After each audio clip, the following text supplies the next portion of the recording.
Okay, my name is Dennis Gill with the Americans in Wartime Experience. Today's date is 25 February 2022, and I'm here in Fort Myer conducting an interview with Major William Longwell. Sir, I appreciate you sitting down with us and talking. If you could just give us real quick your name, branch of service, and rank. My name is William McHenry Longwell. I'm an infantry officer in the United States Army, and I'm a major. Okay. Where were you born? Where did you grow up? That kind of thing. I was born in Fulda, Germany, and I grew up predominantly outside of Chicago and Batavia, Illinois. Okay. Where do you call home now? Arlington, Virginia. Arlington, Virginia. Okay. You still have family back in Illinois? I do. You do? Okay. How about schooling? Where'd you go to high school, college, that kind of thing? I went to high school at Marmion Academy in Aurora, Illinois. Okay. And then I went to my undergrad in Shippensburg University in Pennsylvania. And then I did my master's degree at George Washington University here in D.C. Okay. What drew you to the Army? My entire dad's side of the family all served, predominantly in the Marines. Did have a couple Army officers in there. I think that was probably a big part of it, just the stories and being around that background for my childhood. Was your father a Marine? He was for about 4 years, yes. Right. And he is okay with you being in the Army? He got a lot of grief and ridicule from his uncles who are all in the Marines, but yeah. Yeah. Well, tell me a little bit about your hobbies. What are you doing when you're not doing this? Cycling, basically. Cycling. Just cycling and just hanging out with my family. Okay. Very good. Very good. Any groups as a kid, Boy Scouts, ROTC, anything like that? All of them. So All of that. did Boy Scouts, did JROTC, did ROTC in college. Okay. How long have you served in the Army? Going on 16 years. 16 years now. I Okay. believe 16 years this spring actually. Okay. What are your duties and responsibilities here? So currently I am the Battalion Operations Officer for 4th Battalion of the 3rd United States Infantry Regiment, the Old Guard. And in a month I will be the Regimental Operations Officer for the Old Guard. Okay. How long have you been here with the Old Guard? For this time I've been here since last May, and I have served in the Old Guard 1 year before, from 2016 to 2017. Okay. Do you have any deployments? I'm sure you've got plenty of forward location deployments, correct? I have one to Afghanistan in 2011. Okay. What led you to want to come here and do this? The first time I came to the Old Guard, a lot of it was duty position location. My wife was doing her doctorate in occupational therapy and was finishing her training in this area. She has family in the area, so it worked out pretty well. I didn't know exactly where I'd be initially when she had to put in for those. Right. So initially it was just that. This time it was a lot more of the opportunity to come back to this unit.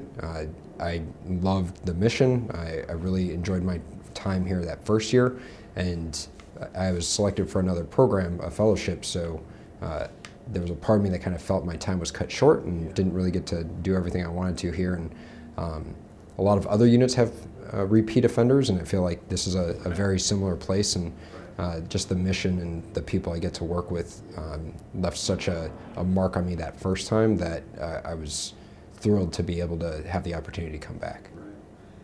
Prior to your coming here the first time, did you know much about the Old Guard? Minimal. I had a friend who had served here as a lieutenant, and I had a team leader when I was a platoon leader, so in my early days, who had his initial duty station was with the Old Guard. So very minimal, and kind of knew about it since I did go to school on the East Coast here, but definitely not as in-depth as I have now. Right. You just had a general overall knowledge of kind of what they did. But, Mm-hmm. yeah. So we're here specifically to talk about the flower ceremony that occurred last November, coincides with the 100th anniversary of the tomb. What were your duties and responsibilities during that? So as the Battalion Operations Officer, the Tomb of the Unknown Soldiers, the platoon that mans that falls underneath our headquarters and headquarters company. Mm-hmm. So working with the company and the platoon and ANC and MDW, I assisted in the planning and preparation and resourcing for that event from the military side of it. Mm-hmm. So the area where the sentinels walk, that carpet, that had to be moved for this ceremony, correct? Yes. Does that pose any challenges? I mean, from what I'm told, that's rare that gets moved. What kind of challenges would that pose? So moving the mat posed challenges in that it required additional training and just rehearsals on the part of the sentinels.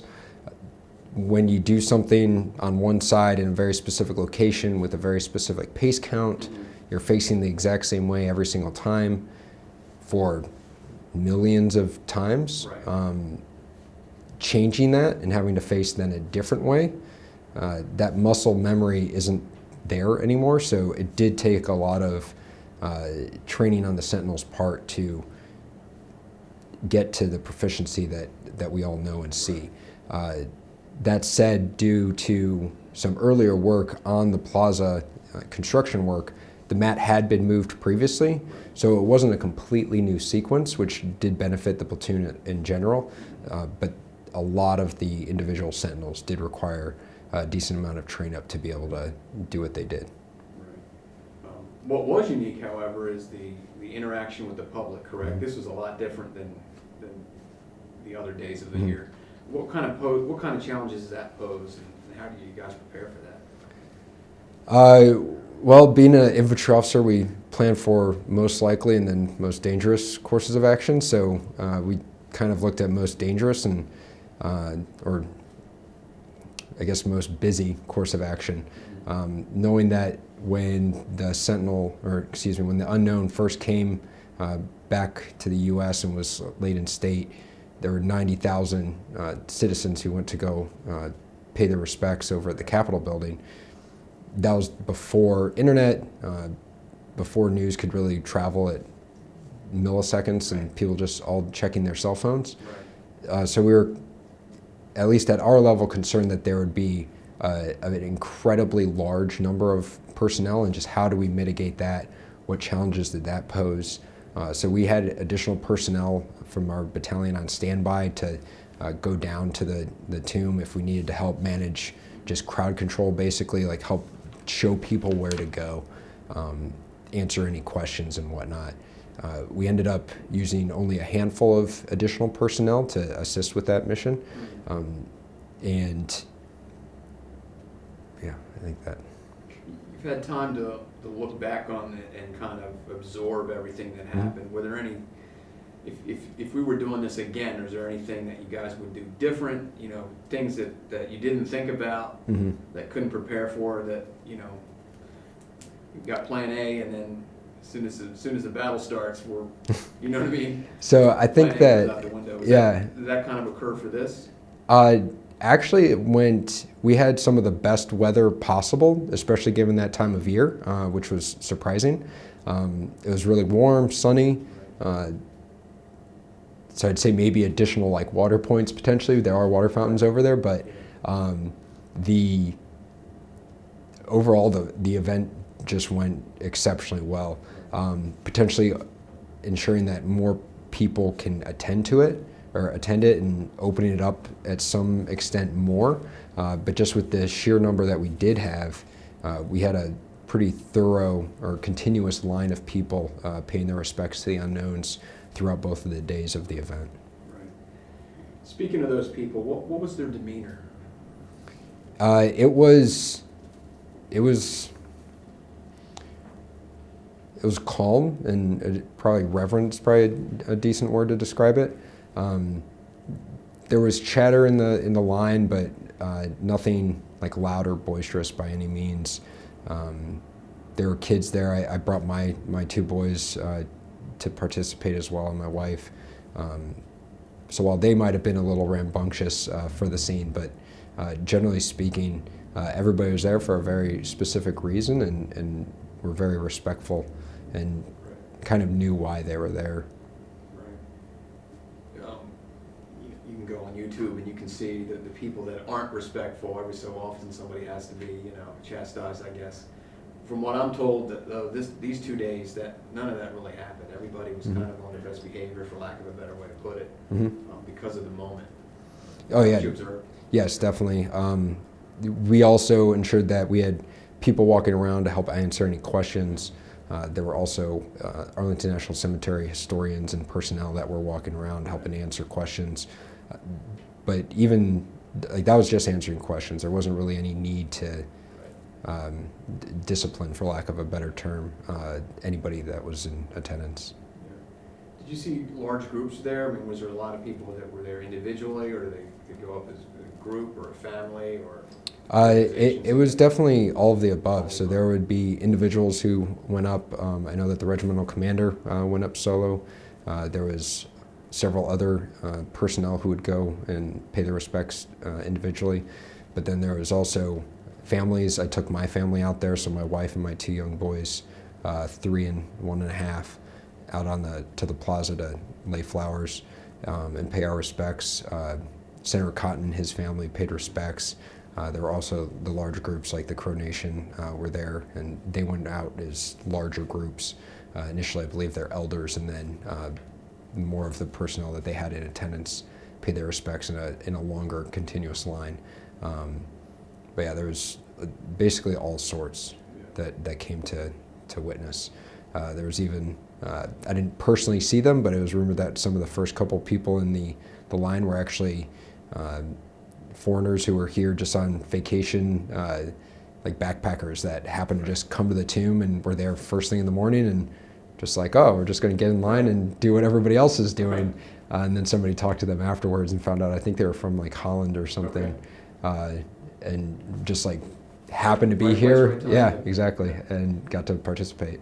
Did you witness the Crow Nation had an honor guard there? Mm-hmm. Did you witness any of that? The actual honor guard, I believe I missed, but I did see them the first morning where they were paying their respects and doing their ceremonial dancing, and then got to witness them playing some music and doing some ceremonial dancing in the Memorial Amphitheater, which myself and one of my other officers, we just kind of stood there for a while and had a lot of people from the line who were kind of way back on that north side of the amphitheater just started trickling up to see what the noise was and the commotion, because that was probably the one thing that stood out. Very, very quiet area, basically just birds and breeze, and then you've got this ceremonial type music that's playing, and so the crowd just kind of started gravitating towards it.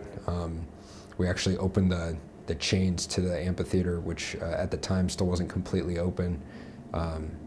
Or maybe it just opened, but there was some change there that we ended up moving so that more people could actually come just watch, and then they all just went back into line, and like there was no issues. Like I said, everybody was very respectful and like just kind of understood where they had to be and what they had to do. Representatives of the Crow Nation were there 100 years ago. Mm-hmm. How important was it to have them to be part of this 100 years later? I think it definitely helped tie it all in. I thought it was really neat. When I first walked up towards the tomb that morning, I didn't realize that they were going to be there so early. Like I got there early, and then I remember walking around one of the paths and just past a bush, saw them dressed up in their ceremonial outfits, and I wasn't expecting that first thing in the morning, and then it kind of clicked, oh, that's right, they're going to be here today, this morning. And then saw more of them and just kind of was there in awe, not only of their ceremonial clothing, but also just the bells that they had on that jingled every time they stepped, and just the reverence that they were obviously paying towards the moment, and having that tie back in very directly from 100 years ago was pretty neat to watch. Right. What do you think I'm asking you to speculate here, what do you think the motive was, or the statement people were trying to make, those that laid the flowers? I mean, what do you think that their intent was? Just to be part of something, or were they making a statement? I think that, I don't know if I'd use the word statement. I think that majority were there to just pay their respects. It's, as we said back then, it was a once in a lifetime experience, and being able to lay a flower on the Tomb of the Unknowns it doesn't happen very frequently, and normally you have to be a dignitary or some other high-ranking official to be able to do that, and it's usually for some purpose. And so for the general population to be able to do that, I think was really just part of being able to in person pay their respects to those three individuals. And then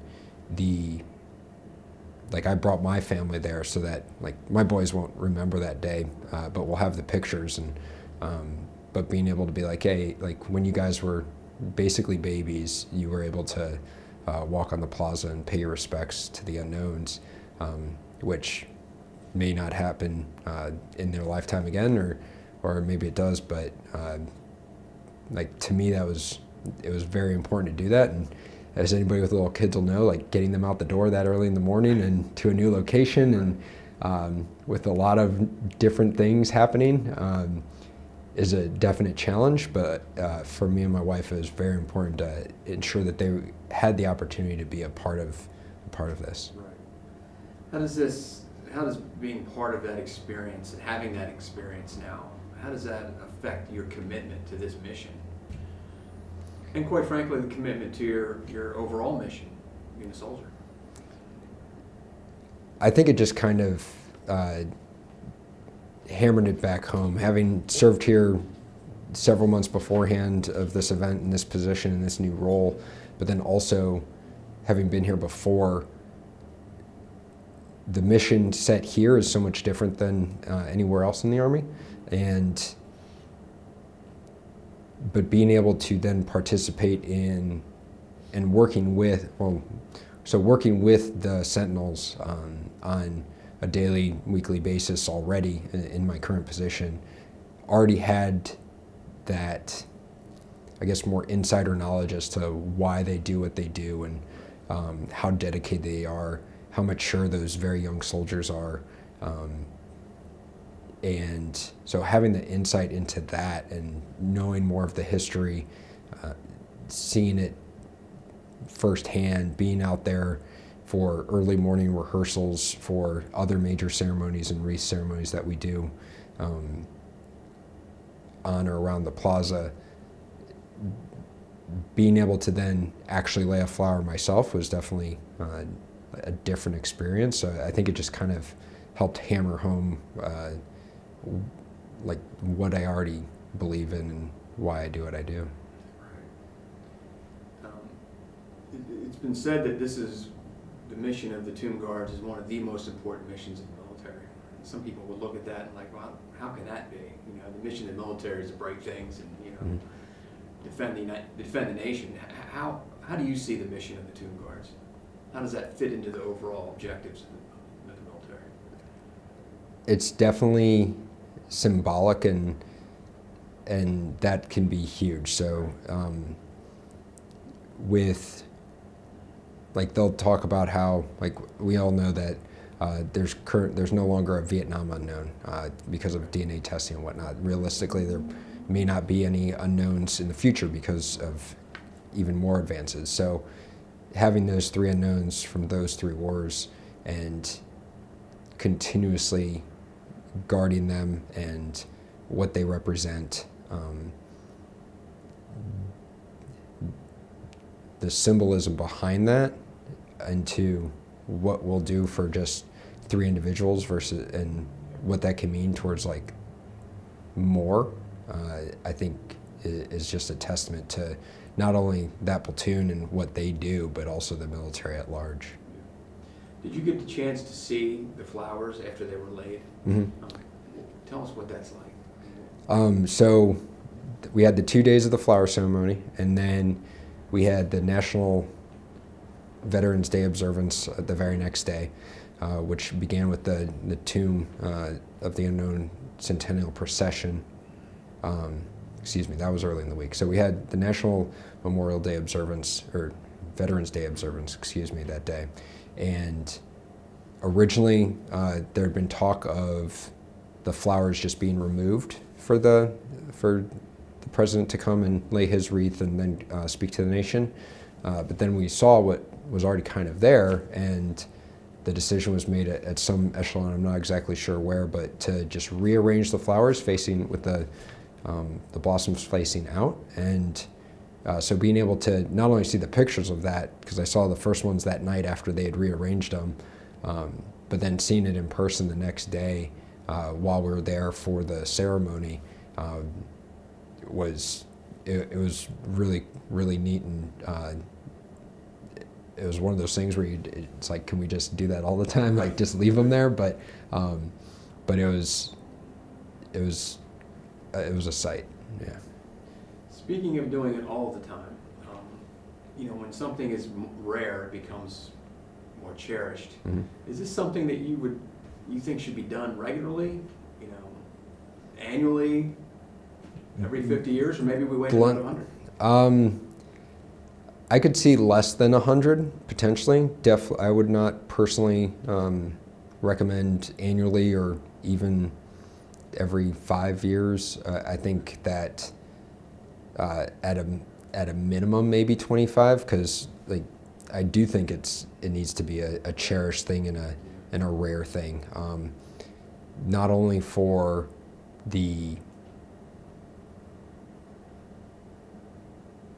I think that's. Yeah. So maybe we don't wait 100 years, but we don't want to do it every year.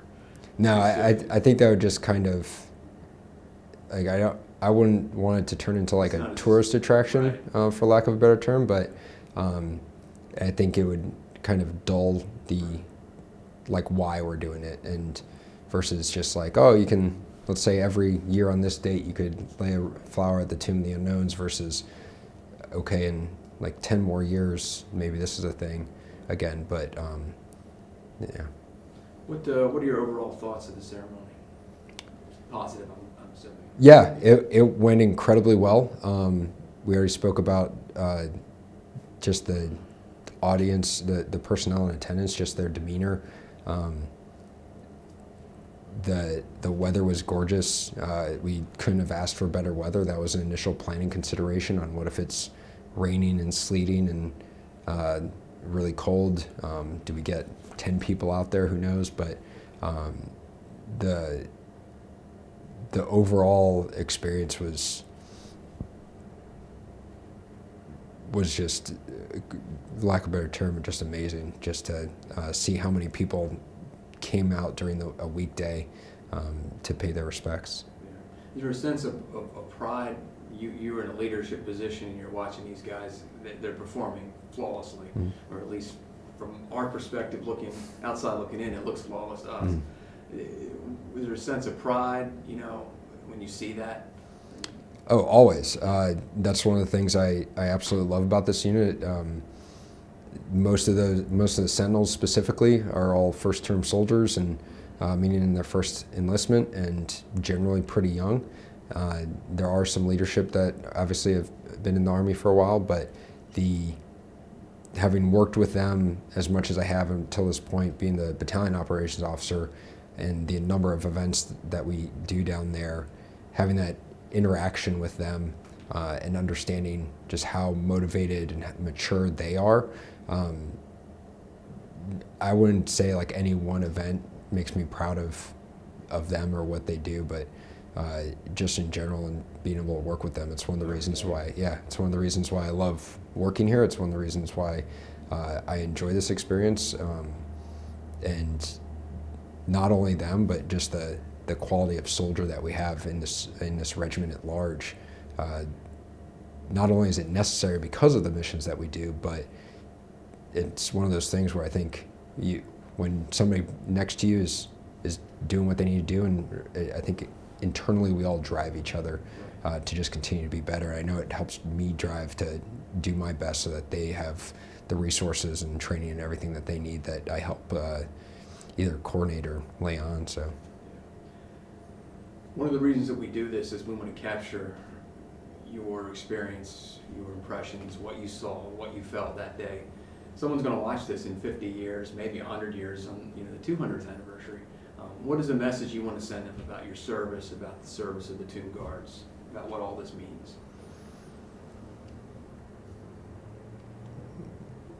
I know it's a deep question. to drop. Yeah, it is. Yeah.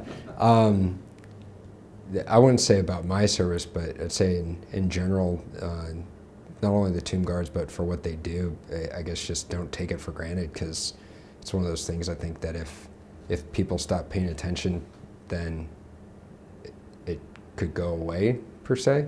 But that also goes to the uniqueness of this specific event that we did, and how it was the first time in 100 years where this had happened, and how the public had this ability to do it, and the uniqueness and the words on the tip of my tongue, like how it was just a special event that that can be looked at, and yeah. Yeah. Is there anything that we haven't covered that you want to mention? I don't think so, unless you can think of anything. That's it. You're good. All right, well, on behalf of the Americans of Wartime Experience, I thank you for your service, your commitment, your service and sacrifice to the United States does not go unappreciated, trust me. So I appreciate that, and I thank you for sitting down and giving us your thoughts about the flower ceremony. Yeah, thanks for your time.